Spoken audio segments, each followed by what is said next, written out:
Assalomu alaykum yurtdoshlar. Bugun yana bir yo'l tesh ishimizni tugatdik. Shu xonadonga ichimlik suvini tortdik. 50 talik qora paltrenni ichidan 25 talik turetskiy paltrenni olib o'tib qo'ydik. Qachondir avariya holatda almashtirish imkoniyati bor. Agar suv tortish kerak bo'lsa,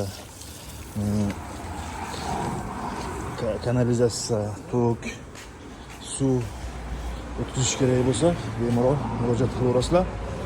Chiroyli qilib olib o'tib beramiz. Yo'limiz shu 36 metr atrofida chiqdi. Mana shu darvozaxona. Asfaltlarimiz buzmasdan olib o'tdik. Mana shu joydan ulab qo'ydik mana.